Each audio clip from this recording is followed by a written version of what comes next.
Hello and welcome to Sky Sports. Today we have the pleasure of having Stoke Teams manager Tony Pudelson. Tony. The pleasure is mine. Oh, that's good to hear. Now, let's get straight down to it. You had an extensive playing career when you were young, and then you went to do a manager. Please tell us about your playing career. Well, I started football at about 4. I used to play football a lot, on the weekends especially. My first proper club that I was at was Newport when I was 12. I used to live in Newport, so obviously that was an easy club for me to get to. Quite a local team, I see. Yeah, local team. I used to go and watch their first team as well, which was nice.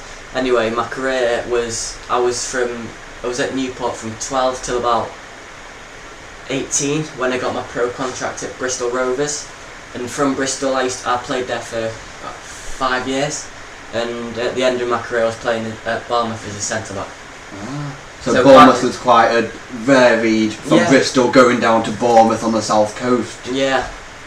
I mean, if you had to choose, which would have been your favourite preferred club? Well, obviously Bournemouth was a better club as they were in the Championship at the time. Yeah. Newport was a home club for me. I was there from the age of 12. Yeah. It was on the doorstep. I could still stay with my family and visit them regularly. So. Yeah.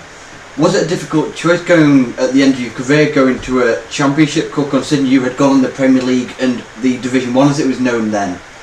Was it a difficult step down? Well, because some people find it difficult to move down to a lower division, but was it that difficult for you? No, because I was getting old. I wasn't as good as maybe what I was a few years ago, but most players do it, don't they? They start off in the prime. They're obviously like Premiership teams. Yeah. Towards the end of the career, they move down to Championship. Like what Heskey's done. Yes, he's gone to Newcastle Jets in Australia. Good luck to him. Yeah. He was a good lad. So after you finished your playing career, you went straight to a manager job at Bournemouth as well. Could you tell us how you decided to go to managing after play? Because many players decide to go either in coaching, but you decided to go manager. What made you give the choice? Well, as soon as I finished my career at Bournemouth, I went up to Bournemouth and I was watching the team train. I was doing a bit of coaching up there, you know, and they were in skills down. Yeah, they were in a bit of trouble with their position in the league, and a few of the lads said, "Why don't we get him in as manager?" And went to the chairman of the club, who said, "Right, we'll give you a go then." And that's how it started. So they thought you more of a role model. So they thought that if you could show them a few tips or skills in a sense. Yeah. And what happened after you finished Bournemouth? I went to. Didn't you go to Gillingham? I went to Gillingham Athletic, which were in the Division 2. Yes. At the time, I went there for 2 years. I thought I did a reasonable job at the club, but obviously some of the fans didn't agree with the things I was doing, bringing in new players, changing the formation. No. I thought that was the right thing to do, but obviously they disagreed. And I suppose you're not going to have the same choice as everybody. That's part of being an individual person. Yeah. You stayed there for about 4 or 5 years at the time, so you did pretty well to stay there because some of the fans didn't like you. I dragged them up to promotion on 2 occasions, so I thought I did reasonably well. But obviously, when the fans' favourite players are going out of the club, because I had an argument with. Because sometimes as manager, you don't actually get the choice of who comes in. It's more the chairman. It is the chairman. Me and Roy didn't really disagree with the transfers and stuff. Right. So basically, after that you went to Stoke, which you are still managing now. But for what many fans don't know, you had actually 2 stints with them. One was in 2002. I did. Yeah. What happened then? I was there from 2002 till 2005, and basically what happened was I couldn't afford to bring in players because of the lack of funds that were being brought into the first team, which wasn't enough, I thought, to keep them in Division 2.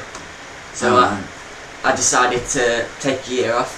They offered me the job back in 2005 with a new investor in the club who brought in a lot of money. Which is Peter Coates, who's still manages now, who's still the chairman now. Yep, still to this very day. I went back in 2006, and since then on my 2nd season I brought Stoke up to Premier League, which was one of the biggest achievements that I've ever had in my life. Now, hitting on the biggest achievements, you've signed some massive players like Crouch, ironically with the height, some Cameron Jerome, Wilson Pilatus, Charlie Adam. Yeah. If you got to choose one player, who would it be that you enjoy most using in the team or utilising to the skills that you play with? Good question, very good question. Well, it's got to be Crouch. He's a record signing for the club, and since he's come, he's been banging the goals in, week out. I just think he's a great lad. He puts all his effort into training. He goes down to the academy as well to help them out training. I think he's great. That's nice, at least. Yeah. I mean, obviously he did the absolute stormer against Man City a year ago. It was incredible, but it's not all. It's all about your bread and butter goals eventually. Just getting them banging in, because I mean, some people can just get lucky goals, but moving on from that point, we don't want to dwell on that too much. We want to know, what would be your most favourite point of Stoke City career in your 2006 to present day? What would be your best achievement? Because you've gone from getting promoted, which was a massive thing for the club, which they haven't done in 50 odd years, to get from the lower division to the top division. You've gone from Europe, you've gone to the FA Cup final, you've come close to Wembley 4 times previously. What would be your biggest achievement?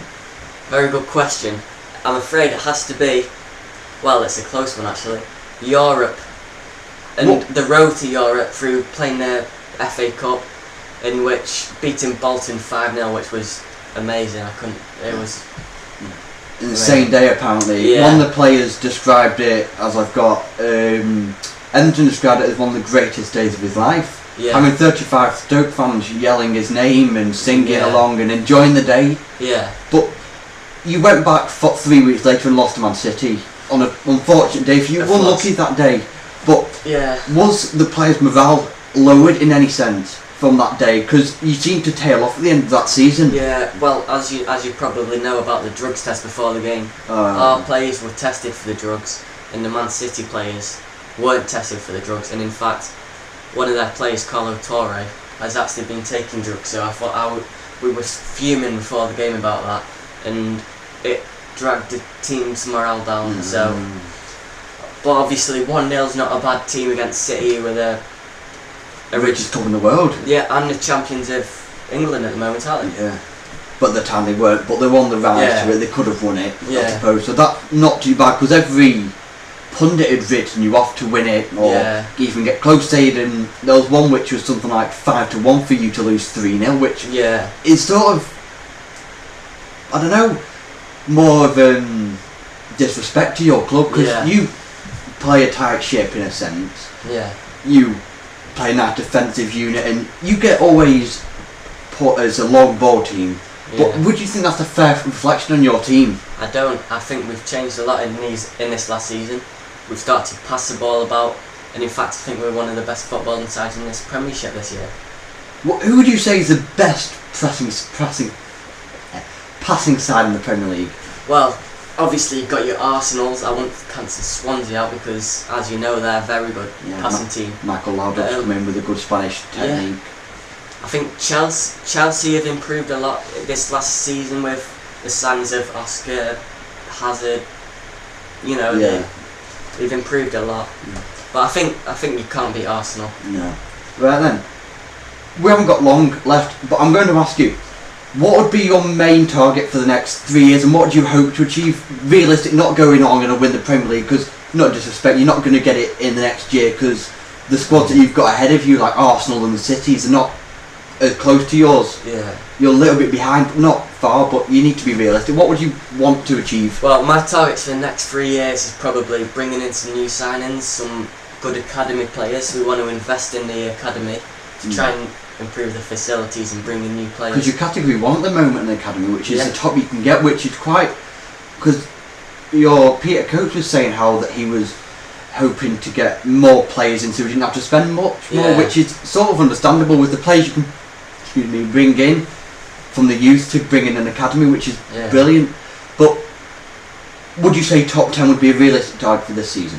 Yeah, definitely. And with the players we've got in the academy as well, I was helping doing a bit of coaching there in the last few weeks. We've got some really great lads coming through. For instance, Ryan Shotton. Yeah, he was a very good player at right back for the back end of the season. Yeah. He